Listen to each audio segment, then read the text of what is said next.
ಇನ್ನು ಮೈಸೂರು ಮೂಡಾದಲ್ಲಿ ಅಕ್ರಮವಾಗಿ ನಿವೇಶನಗಳನ್ನು ಹಂಚಿಕೆ ಮಾಡಲಾಗಿದೆ ಅನ್ನೋ ವಿಚಾರಕ್ಕೆ ಸಂಬಂಧಪಟ್ಟಂತೆ ಸಂಸದ ಕುಮಾರ್ ನಾಯಕ್ ಅವರನ್ನು ವಿಚಾರಣೆಗೆ ಹಾಜರುಪಡಿಸಿದ್ದಾರೆ.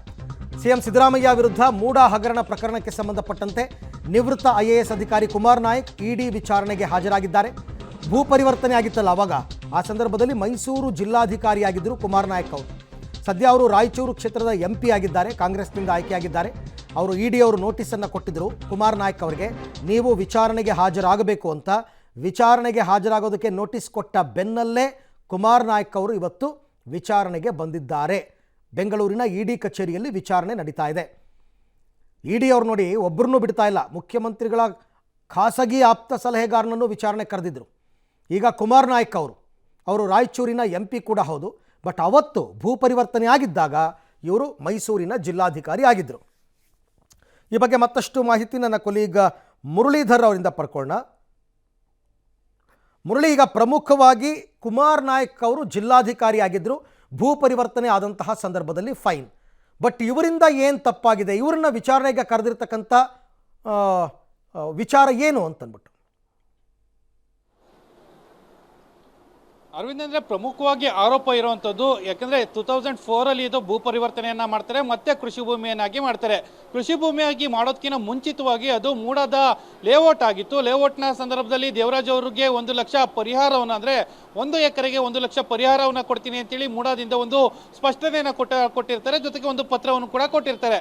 ಆಗ ದೇವರಾಜ್ ಅವರು, ಅಂದರೆ ದೇವನೂರು ಬಡಾವಣೆಯಲ್ಲಿ ಇದೆ ಕೆಸರೆಯ ಜಾಗದಲ್ಲಿ ಇರುವಂಥ ಜಮೀನೇನಿತ್ತು, ಆ ಜಮೀನಿಗೆ ನೀವು 1 ಲಕ್ಷ ಪರಿಹಾರ ಕೊಡ್ತಾ ಇರೋಂಥದ್ದು ಸಾಕಾಗೋದಿಲ್ಲ. ಜೊತೆಗೆ ಆ ಭೂ ಪರಿವರ್ತನೆ ಏನಿತ್ತು ಅದನ್ನ ಮತ್ತೆ ಕೃಷಿ ಭೂಮಿಯನ್ನಾಗಿ ಮಾಡಬೇಕು ಮತ್ತು ನಿಮ್ಮ ಲೇಔಟ್ ಪ್ಲಾನ್ ಏನಿತ್ತು ಅದರಿಂದ ಕೈ ಬಿಡಬೇಕು ಅಂತೇಳಿ ಮನವಿಯನ್ನ ಮಾಡ್ಕೊಳ್ತಾರೆ. ಮನವಿಯನ್ನ ಮಾಡ್ಕೊಂಡ ಸಂದರ್ಭದಲ್ಲಿ ಜಿಲ್ಲಾಧಿಕಾರಿಗಳಿಗೆ ಮತ್ತು ಆಗಿನ ಆಡಳಿತಾಧಿಕಾರಿ, ಮೂಡಾದ ಆಡಳಿತಾಧಿಕಾರಿಯಾಗಿ ಕುಮಾರ್ ನಾಯಕ್ ಅವರು ಕೆಲಸವನ್ನು ಮಾಡ್ತಾ ಇದ್ರು. ಕೆಲಸವನ್ನು ಮಾಡ್ತಬೇಕಾದ್ರೆ ಕುಮಾರ್ ನಾಯಕ್ ಅವರು ತಹಶೀಲ್ದಾರಿಗೆ, ಅಂದ್ರೆ ಆ ಕೆಸರೆ ಗ್ರಾಮದ ವ್ಯಾಪ್ತಿಗೆ ಬರುವಂತಹ ತಹಶೀಲ್ದಾರ್ ಏನಿದ್ರು, ತಹಶೀಲ್ದಾರ್ಗೆ ಒಂದು ಸೂಚನೆಯನ್ನ ಕೊಟ್ಟಿರ್ತಾರೆ. ಅಲ್ಲಿಗೆ ಸ್ಥಳಕ್ಕೆ ಭೇಟಿಯನ್ನು ಕೊಟ್ಟು ಪರಿಶೀಲನೆಯನ್ನ ಮಾಡಿ ಅದಾದ ಬಳಿಕ ಅದಕ್ಕೆ ಒಂದು ವರದಿಯನ್ನು ಕೊಡಬೇಕು ಅಂತ ಹೇಳಿ ಒಂದು ಸೂಚನೆಯನ್ನ ಕೊಟ್ಟಿದ್ರು. ಆ ಸೂಚನೆಯ ಮೇರೆಗೆ ಯಾವಾಗ ತಹಶೀಲ್ದಾರ್ ಅವರು ಸ್ಥಳಕ್ಕೆ ಭೇಟಿಯನ್ನೇ ಕೊಟ್ಟಿರಲ್ಲ, ಏಕಾಏಕಿ ಅದಕ್ಕೆ ಒಂದು ಸ್ಪಷ್ಟನೆಯನ್ನ ಕೊಡ್ತಾರೆ. ಜೊತೆಗೆ ಆ ಮೂಡಾ ಲೇಔಟ್ಗೆ ತೆಗೆದುಕೊಳ್ಬೇಕಾದಂತ ಜಾಗ ಏನಿತ್ತು, 3 ಎಕರೆ 14 ಗುಂಟೆ ಜಾಗ ಏನಿತ್ತು, ಅದನ್ನ ಕೈ ಬಿಡುವಂತ ಪ್ರಕ್ರಿಯೆಗಳನ್ನ ಮಾಡ್ತಾರೆ. ಅದನ್ನ ಮತ್ತೆ ಕೃಷಿ ಭೂಮಿಯಾಗಿ ಕನ್ವರ್ಟ್ ಅನ್ನ ಮಾಡ್ಲಿಕ್ಕೆ ಕುಮಾರ್ ನಾಯಕ್ ಅವರ ಪಾತ್ರವು ಕೂಡ ಬಹು ದೊಡ್ಡದಾಗಿರುವಂತದ್ದು. ಆ ಸಂದರ್ಭದಲ್ಲಿ ರೆಕಮೆಂಡೇಶನ್ ಅನ್ನ ಮಾಡಿದಂತದ್ದೇ ಕುಮಾರ್ ನಾಯಕ್. ಆ ಹಿನ್ನೆಲೆಯಲ್ಲಿ ಈಗ ಇಡಿ ಅಧಿಕಾರಿಗಳು ಸಮನ್ಸ್ ಅನ್ನು ಕೊಟ್ಟು ವಿಚಾರಣೆಗೆ ಹಾಜರಾಗಬೇಕು ಅಂತೇಳಿ ಸೂಚನೆಯನ್ನ ಕೊಟ್ಟಿದ್ರು. ಅಂದ್ರೆ ಯಾವಾಗ ಭೂ ಪರಿವರ್ತನೆ ಆಯಿತು ಕೃಷಿ ಭೂಮಿಯಾಗಿ, ಆ ಸಂದರ್ಭದಲ್ಲಿ ಅದನ್ನ ಮಲ್ಲಿಕಾರ್ಜುನ್ ಸ್ವಾಮಿಗೆ ಮಾರಾಟವನ್ನು ಮಾಡ್ತಾರೆ. ಯಾಕೆಂದ್ರೆ ಮೂಡಾ ಟೇಕ್ ಓವರ್ ಮಾಡಿಕೊಂಡಂತ ಜಾಗವನ್ನ ಮತ್ತೆ ಭೂ ಪರಿವರ್ತನೆ ಮಾಡಿ ಕೃಷಿ ಭೂಮಿಯನ್ನಾಗಿ ಮಾಡ್ತಾರೆ. ಅದಾದ ಕೆಲವೇ ದಿನಗಳಲ್ಲಿ ಮಲ್ಲಿಕಾರ್ಜುನ್ ಸ್ವಾಮಿಗೆ ಮಾರಾಟವನ್ನು ಮಾಡ್ತಾರೆ. ಆ ಸಂದರ್ಭದಲ್ಲಿ ನೀವು ಯಾವ್ಯಾವ ನಿಯಮಗಳನ್ನ ಪಾಲನೆ ಮಾಡಿದಿರಿ, ಜೊತೆಗೆ ಆಗ ತೆಗೆದುಕೊಂಡ ಕ್ರಮಗಳೇನಿದು, ಇದೆಲ್ಲದ್ರ ಬಗ್ಗೆನೂ ಕೂಡ ಮಾಹಿತಿಗಳನ್ನ ತಿಳಿದುಕೊಳ್ಳೋದಕ್ಕೆ ಇಡಿ ಅಧಿಕಾರಿಗಳು ವಿಚಾರಣೆಗೆ ಒಳಪಡಿಸಿರುವಂಥದ್ದು. ಬೆಳಗ್ಗೆ 11 ಗಂಟೆಗೆ ಕುಮಾರ್ ನಾಯಕ್ ಅವರು ಈಗ ವಿಚಾರಣೆಗೆ ಹಾಜರಾಗಿದ್ದಾರೆ. ಬಹುತೇಕ ಇವತ್ತು ಸಂಜೆ ತನಕ ಕೂಡ ಅವರು ವಿಚಾರಣೆಯನ್ನು ಎದುರಿಸಬೇಕಾದಂತ ಅನಿವಾರ್ಯತೆ ಇದೆ. ಜೊತೆಗೆ ಈಗಾಗಲೇ ಲೋಕಾಯುಕ್ತ ಅಧಿಕಾರಿಗಳು ಕೂಡ ವಿಚಾರಣೆಯನ್ನು ನಡೆಸಿದ್ರು. ಕೇವಲ 2 ಗಂಟೆಗಳ ಕಾಲ ಮಾತ್ರ ಅವರ ಹೇಳಿಕೆಗಳನ್ನು ದಾಖಲು ಮಾಡಿಕೊಳ್ಳುವಂತ ಪ್ರಕ್ರಿಯೆ ಆಗಿತ್ತು. ಆದರೆ ಇಡಿ ಅಧಿಕಾರಿಗಳ ವಿಚಾರಣೆ ಆ ರೀತಿ ಇರಲ್ಲ. ಬಹು ಸುದೀರ್ಘವಾದ ವಿಚಾರಣೆಯನ್ನ ನಡೆಸ್ತಾರೆ. ವಿಚಾರಣೆಯನ್ನು ನಡೆಸಿ ಮಾಹಿತಿಗಳನ್ನ ಕಲೆ ಹಾಕುವಂತ ಪ್ರಯತ್ನಗಳನ್ನ ಮಾಡುವಂಥದ್ದು. ಅರವಿಂದ್, ರೈಟ್, ಥ್ಯಾಂಕ್ ಯು ತಮ್ಮೆಲ್ಲ ಮಾಹಿತಿಗೆ ಮುರಳಿ. ಇಲ್ಲಿ ಇರ್ತಕ್ಕಂಥದ್ದು ಇಷ್ಟೇ, ಕೃಷಿ ಭೂಮಿಯನ್ನು ನೀವು ಲೇಔಟ್ ಆಗಿ ಕನ್ವರ್ಟ್ ಮಾಡ್ಕೋಬೋದು, DC ಕನ್ವರ್ಷನ್ ಮಾಡಿ. ಆದರೆ ಲೇಔಟ್ ಜಾಗನ ನೀವು ಮತ್ತೆ ಕೃಷಿ ಭೂಮಿ ಮಾಡೋಕ್ಕೆ ಬರಲ್ಲ. ಹಾಗಾಗಿದೆ. ಆ ಟೈಮಲ್ಲಿ ಜಿಲ್ಲಾಧಿಕಾರಿ ಆಗಿದ್ದವರು ಇವರು. ಸೊ ಹೇಗೆ ಅಂತ ವಿಚಾರಣೆ ಮಾಡೋದಕ್ಕೆ ಅವ್ರನ್ನ ಕರೆದಿದ್ದಾರೆ. ಕೇವಲ ಇಷ್ಟೇ ಅಲ್ಲ, ಮುಖ್ಯಮಂತ್ರಿಗಳ ಖಾಸಗಿ PA CT ಕುಮಾರ್ ಅವ್ರನ್ನೂ ಕೂಡ ಡ್ರಿಲ್ ಮಾಡ್ತಾ ಇದ್ದಾರೆ. ಮೂಡಾದಲ್ಲಿ 50-50 ಸೈಟ್ ಹಂಚಿಕೆ ಹಗರಣಕ್ಕೆ ಸಂಬಂಧಪಟ್ಟಂತೆ ಇವತ್ತು CM ಸಿದ್ದರಾಮಯ್ಯ ಖಾಸಗಿ ಆಪ್ತ ಸಹಾಯಕನಿಗೆ ಇಡಿ ಡ್ರಿಲ್ಲನ್ನು ಮಾಡ್ತಾ ಇದೆ. CM ಖಾಸಗಿ ಆಪ್ತ ಸಹಾಯಕ ಅಂದರೆ CT ಕುಮಾರ್ ಅವರ ಆತ್ಮೀಯ ಬಳಗದಲ್ಲಿ ಗುರುತಿಸ್ಕೊಂಡಿರ್ತಕ್ಕಂಥವ್ರು. ಇಡಿ ಕಚೇರಿಯಲ್ಲಿ CT ರವಿಕುಮಾರ್ ಅಲಿಯಾಸ್ ದಿನೇಶ್ ಕುಮಾರ್ ಇವರ ವಿಚಾರಣೆ ಇವಾಗ ಆಗ್ತಾ ಇದೆ. 2004ರಿಂದಲೂ ಇವರಿಗೆಲ್ಲ ಮಾಹಿತಿ ಇದೆ. CM ಪರಮಾಪ್ತನಿಗೆ ವಿಚಾರಣೆಯ ಬೆವರಿಳಿಸಿದ್ದಾರೆ ಇಡಿ ಅವರು.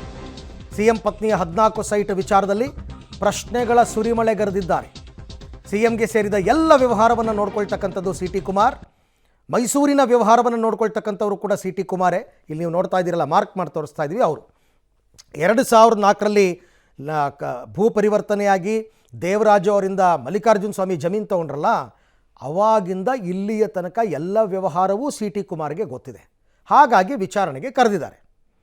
ಈ ಬಗ್ಗೆ ಮತ್ತಷ್ಟು ಮಾಹಿತಿ ನನ್ನ ಕೊಲೀಗ್ ಕೆ ಪಿ ನಾಗರಾಜ್ ಅವರಿಂದ ಪಡ್ಕೊಳ್ಳೋಣ. ಕೆ ಪಿ, ಈಗ ಸಿ ಟಿ ಕುಮಾರ್ ಏನಿದ್ದಾರೆ ಇವ್ರ ಮೇಲೂ ಆರೋಪ ಇತ್ತ, ಇವತ್ತು ವಿಚಾರಣೆಗೆ ಅವ್ರನ್ನ ಕರೆದಿರ್ತಕ್ಕಂಥ ಔಚಿತ್ಯ ಏನು?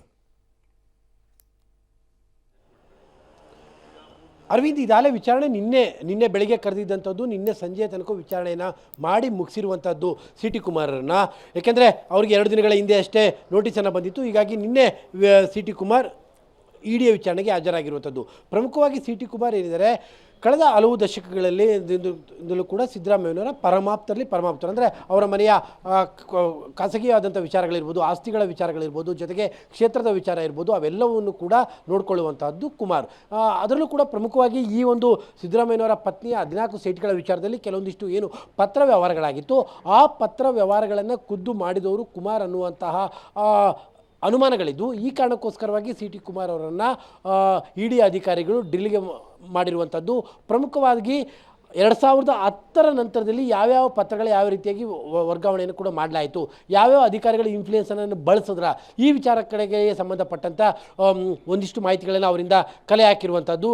ಮತ್ತು ಜೊತೆಗೆ ದೂರುದಾರರು ಕೆಲವೊಂದು ಈಗಾಗಲೇ ಲೋಕಾಯುಕ್ತ ಪ್ರಕರಣದಲ್ಲಿ ದೂರನ್ನು ಕೊಟ್ಟಿರುವಂತಹ ಸ್ನೇಹಮಯಿ ಕೃಷ್ಣ ಸೇರಿದಂತೆ ಹಲವರು ಕೆಲವೊಂದಿಷ್ಟು ಅನುಮಾನಗಳನ್ನು ಪಾರ್ವತಮ್ಮ ಅವರ ಸಹಿಯ ವಿಚಾರದಲ್ಲೂ ಕೂಡ ವ್ಯಕ್ತಪಡಿಸ್ತಾ ಇದ್ರು.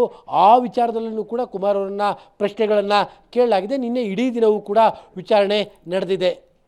Arvind. Okay K P, thank you ತಮ್ಮ ಎಲ್ಲ ಮಾಹಿತಿಗಾಗಿ. ಓಕೆ, ಅವ್ರ ಕೆಲಸವನ್ನು ಇಡೀ ಅವ್ರು ಮಾಡ್ತಾ ಇದ್ದಾರೆ. ಅವರಿಗೆ ಯಾರನ್ನು ವಿಚಾರಣೆ ಮಾಡಬೇಕು ಅನಿಸುತ್ತೆ ಅವ್ರನ್ನ ಕರೀತಾರೆ, ವಿಚಾರಣೆಯನ್ನು ಮಾಡ್ತಾ ಇದ್ದಾರೆ.